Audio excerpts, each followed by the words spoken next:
begitulah cepatnya hari itu berlalu. Hari berubah menjadi pekan, pekan menjadi bulan, bulan menjadi tahun, tahun menjadi windu, windu berubah menjadi abad. Yang mati hilang, yang dulu hidup kaya, hari ini hanya tinggal kenangan saja. Kemana mereka dulu yang hebat-hebat, bangsawan, para penguasa? Semuanya mati ditelan zaman.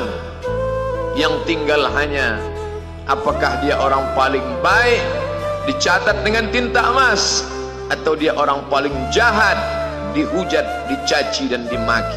Harimau mati meninggalkan belang, gajah mati meninggalkan gading, manusia mati meninggalkan nama, nama yang baik atau nama yang buruk. Wa tilkal ayyamu nudawiluha bainan nas. Demikianlah hari demi hari kami pergantikan di antara manusia. Untuk apa hari ini dirubah Allah Ta'ala? Mengapa hari ini datang silih berganti dan kita ada di dalam zaman itu? Liya'lamallahu alladhina amanu. Allah ingin menguji siapa yang imannya tetap istiqamah, siapa yang masih tetap beriman sampai hari ini. Khatib mengucapkan alhamdulillah, nikmat yang paling besar adalah nikmat istiqamah dalam iman dan Islam. Berapa banyak ketika hari berubah, yang dulunya dia adalah orang baik-baik, hari ini berubah menjadi tidak baik. Yusbihu mu'minan, pada waktu pagi dia beriman, wa yumsi kafiran, petang hari dia berubah menjadi kafir. Maka kita selalu meminta, ya muqallibal qulub, wahai engkau yang membolak-balikkan hati, tsabbit qulubana, kokohkan hati kami, ala dinik, dalam agamamu, wa ala ta'atik, dalam ketaatan kepadamu. Berapa banyak yang dulu susah melarat, miskin, untuk sesuap nasi pun sulit, tapi begitu dilapangkan Allah rezekinya, tidak menjadi hamba yang bersyukur. Dia lalai, dia sangka itu karena jerih payahnya, dia kufur nikmat Allah Subhanahu wa ta'ala. Tapi siang hari ini, alhamdulillah, ada hamba yang disehatkan Allah, dia tetap bersyukur. Ada hamba yang ditingkatkan Allah rezekinya, dia tetap bersyukur. Ada hamba yang dinaikkan Allah kuasanya, dia tetap bersyukur. La in syakartum, kalau kamu syukuri nikmat itu, la azidannakum, pasti akan kutambah. Wala in kafartum, tapi ingat, kalau kamu kufur, kamu ingkar, inna azabi lasyadid, azabku amat sangat hebat, amat sangat dahsyat, amat sangat mengerikan. Berapa banyak orang di masa lalu mati dalam azab Allah Subhanahu wa ta'ala. Tapi itulah manusia, diambil dari kata nasya, lupa. Dia tidak pernah ingat apa yang pernah ditimpakan Allah kepada kaum-kaum sebelumnya. Wa ila samud akhahum salihah, kepada kaum Samud diutus Nabi Saleh. Mana mereka sekarang? Punah, musnah, tidak ada lagi di atas muka bumi Allah. Wa ila Madyan akhahum Syuaiba, kepada kaum Madian diutus Nabi Syuaib. Mana mereka sekarang? Punah, musnah, tidak ada jejaknya di atas muka bumi. Wa ila Adin akhahum Huda, kepada kaum Ad diutus Nabi Hud. Tidak satu pun ada di atas muka bumi. Tapi orang tetap juga angkuh dan sombong. Memang itulah manusia yang berada di atas muka bumi Allah Subhanahu wa ta'ala. Maka orang-orang yang baik tidak pernah berhenti mengajak kepada kebaikan. Umat ini dikatakan baik bukan karena banyak ibadahnya. Umat ini dikatakan baik bukan karena dia pergi bolak-balik ke kota Makkah Al-Mukarramah untuk haji dan umrah. Allah puji umat ini, kuntum khaira ummah, kalian umat terbaik. Kapan? Bila umat ini disebut umat terbaik? Ta'muruna bil ma'ruf, ketika engkau sanggup mengingatkan saudaramu dalam kebaikan. Pagi ingatkan tentang siang, siang ingatkan tentang petang, petang ingatkan tentang malam, malam ingatkan bahwa esok pagi kita tetap berbuat baik. Wa tanhauna 'anil munkar, larang mereka dari perbuatan mungkar. Maka hari-hari yang sudah kita lewati di masa yang lalu, sanggupkah akan pulang kembali? Pepatah Arab mengatakan, lan tarji'al ayyamul lati madat, yang lalu tak dapat terulang kembali. Apakah semua itu berlalu begitu saja? Tidak ada yang percuma, tidak ada yang gratis, tidak ada yang sia-sia. Semua akan diminta pertanggungjawaban di hadapan Allah Subhanahu wa ta'ala. Sejak kita tegak di atas muka bumi ini, sejak kita diberikan nafas, diberikan hidup, diberikan nyawa, maka sejak itu kita ditanya, apa khalaqnakum abatha? Apakah kalian kami ciptakan sia-sia? Apakah kami sangka?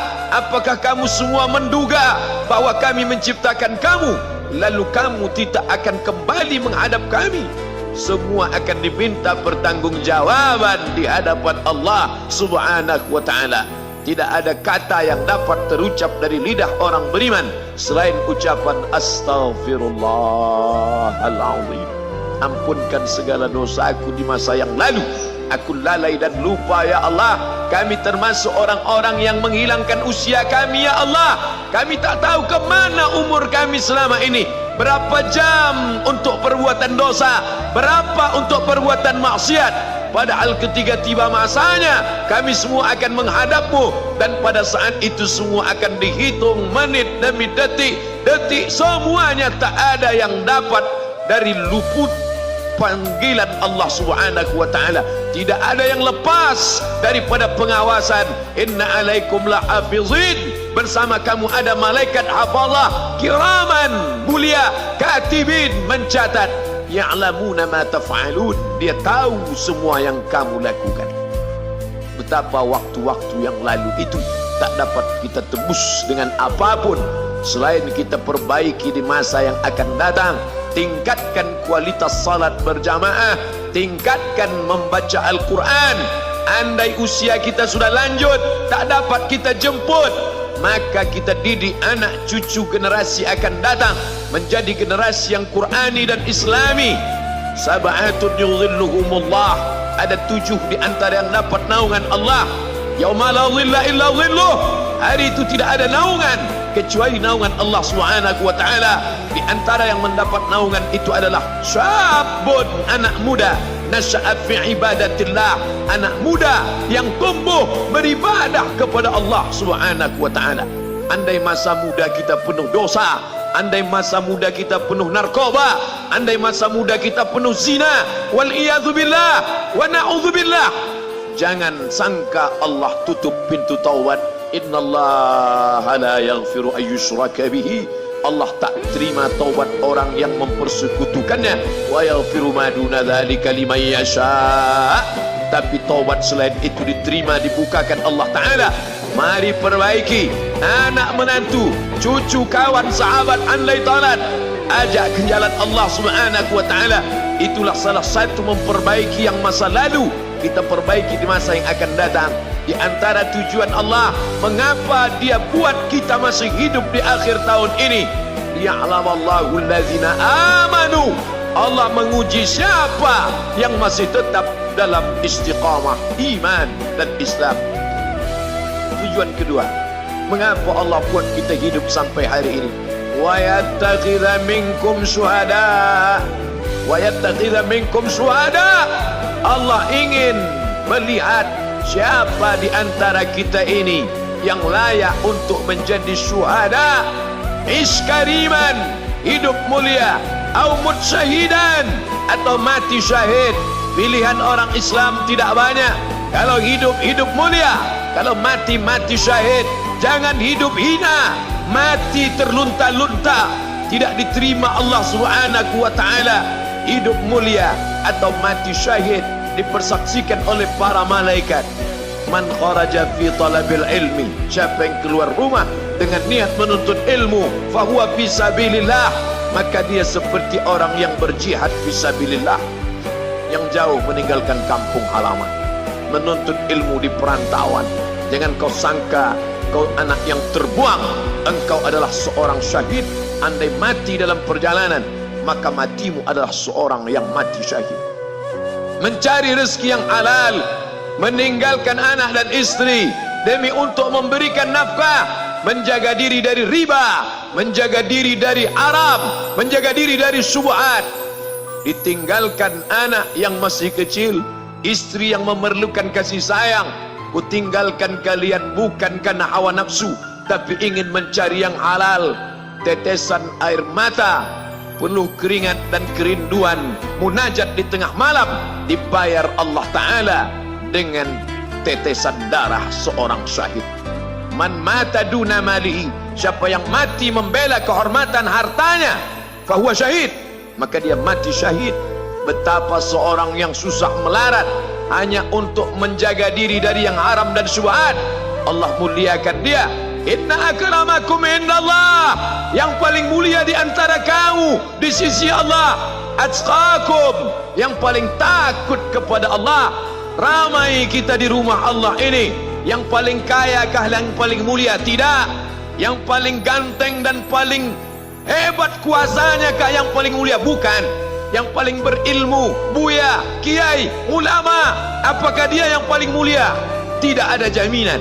Tapi yang paling takut kepada Allah Subhanahu wa ta'ala, takut terjerumus dalam riba, takut terjerumus dalam syubhat, takut makan haram, sehingga dia biarkan dirinya dalam kesusahan, susah dalam pandangan manusia, melarat dalam pandangan orang kaya, tapi hidup mulia dalam pandangan Allah, para malaikat, nabi dan rasul. Hari ini orang itu dikatakan bodoh, hari ini dia dikatakan goblok, hari ini dia dikatakan kamu tolol sekali. Mengapa tidak kamu pakai kekuasaanmu? Mengapa tidak kamu pakai kesempatan? Hidup hanya sekali, pakailah sesuka hati.